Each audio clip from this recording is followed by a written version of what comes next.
Welcome back to the Slice of Pie pages. Again, of course, this is Teacher Kent. Today I'm coming at you with what you need to enter American colleges or American universities. I taught this lesson recently as a part of one of my lessons in one of my college classes. If you've been watching these videos, you know I'm also a college professor at 3 different universities in my area. So I taught them what you need to enter an American university compared to a Japanese university in particular.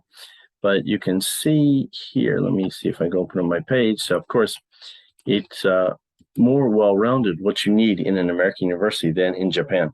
In Japan, mostly test scores and GPA grades and test scores. Test scores, I guess, would be 80% in Japan, which is this red circle here. And GPA may be 20%. So Japan is test score heavy. It depends, I'll go back to this in a minute, but it depends on the university in America, of course. Some universities are GPA heavy, so your grades, your grade point average in high school, and then test scores and other things. And some, of course, activities heavy. What you do, I'll explain these categories later. Activities heavy. Some universities are scores heavy. This would be Japan. I think Japan will be more than this. Japan's at least 2/3 is test scores are important, and then you have GPA grades, activities, character, and then of course this is where the GPA and the scores are heavy. So that's some Ivy League schools in America. They care test scores and GPA. And let's see, of course, character is heavy and different options.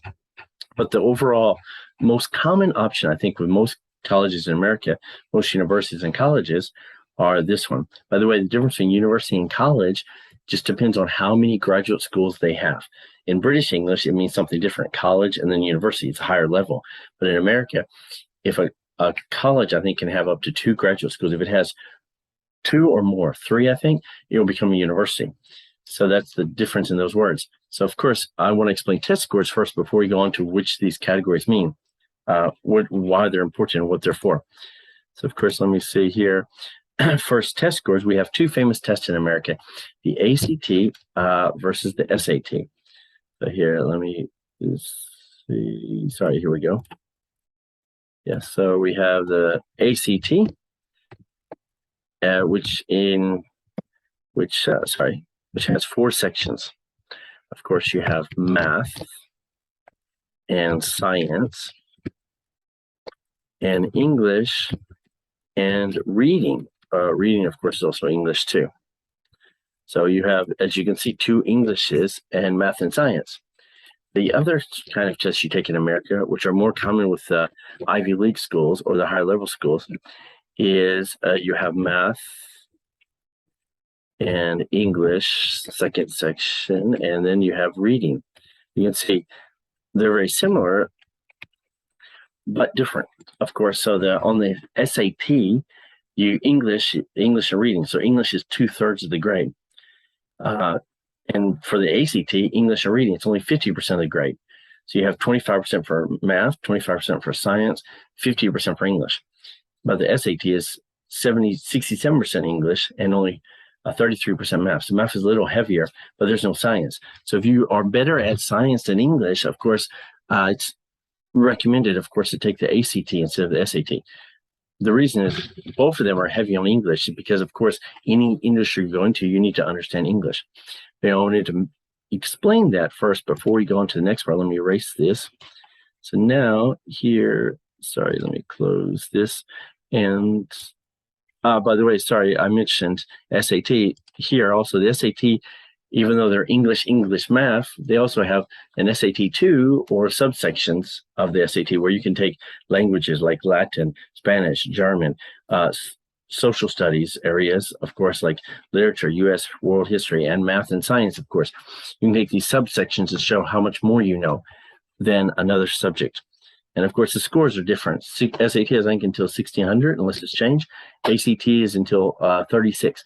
So on ACT, which I took, you need 18 to enter college. 18, I think, is considered, if you get an 18 out of 36, you're considered like you finished all the high school level, like well. So of course you're in your 20s, or one of my classmates, he got 35. I think he missed only a few questions. So 35 out of 36, he got almost perfect. So anyway, I wanted to explain that there. And then here, let me open up this Word document. Yes, here we go. Okay, so I'm going to explain in detail what's the difference. How do you enter American colleges? Of course. So test scores, we have these four sections. They're not always, depends on the university, depends on the timing. They're not always 30 or 25% each, but I guess they're about 25% each.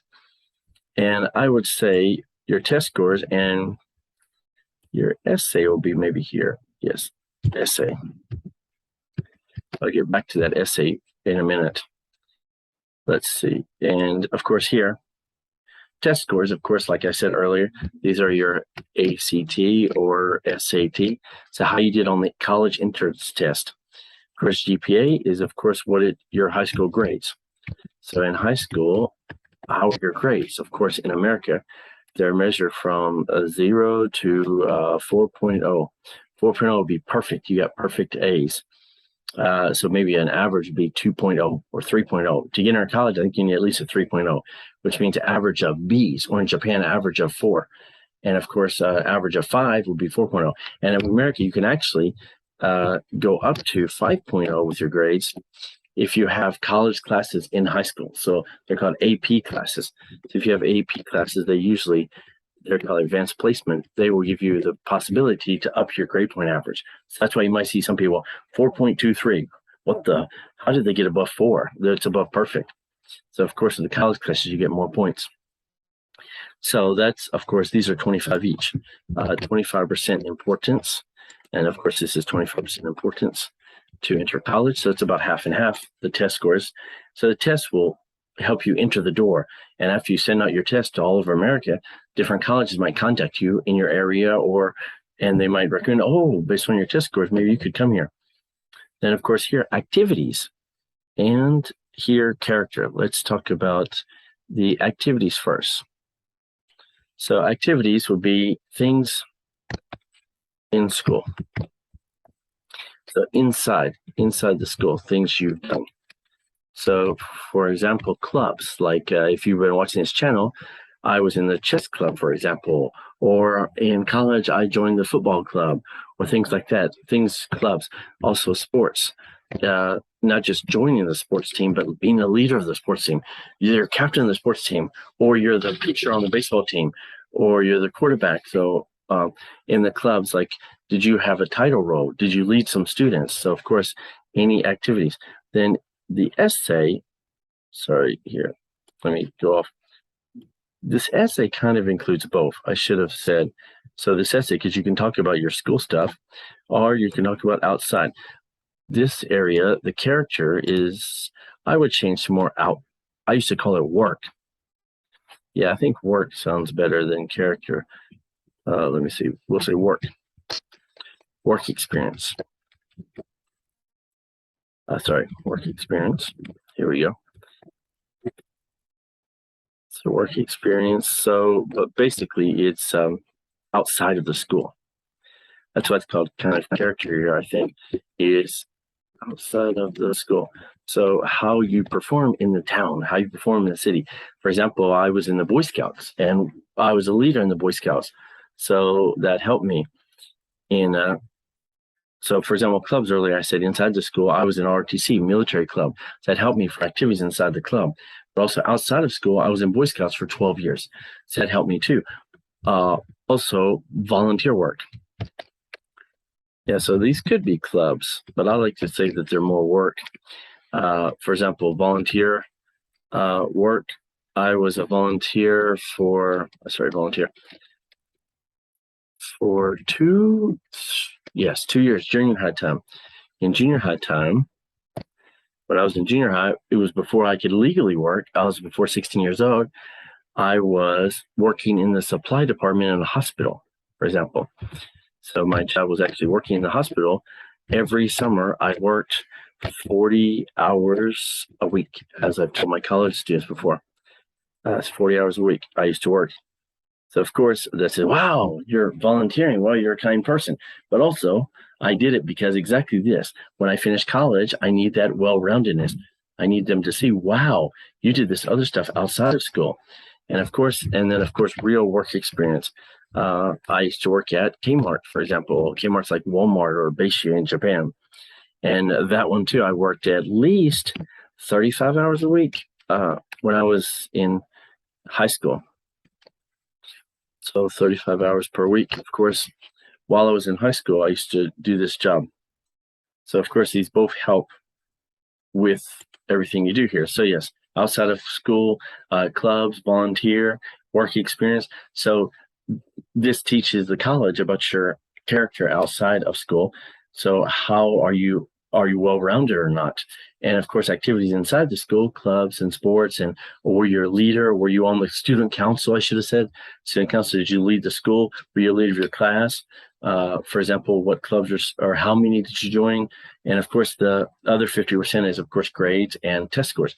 So I hope that's understandable. So if you ever want to transfer to an American college, or if you want to go to American college, this is most universities or colleges in America follow this kind of pattern. Some, like I showed at the beginning, some think test is more important or activities are more important. But for me, for example, I wasn't great at sports. So I spent a lot of my time working on the yellow part, the work experience part. That's why I worked a lot in junior high and high school. Also, the clubs part. I didn't do as much, but in the last year of high school, I joined, I think, 4 clubs. We can join 1 day a week each club. So I joined at least 4 clubs to help out the blue part because, of course, sports was one of my weakest areas. So hopefully with my other clubs and outside work, it kind of overcame that. Okay, thank you very much. Again, thank you for listening. So coming and watching these videos from Slice of Pie. This is, again, Teacher Ken. So please don't forget to like these videos so you'll see more of them, and subscribe and comment below giving us suggestions about future videos, what you would like to see in future videos. Thank you again. Have a good day. See you tomorrow.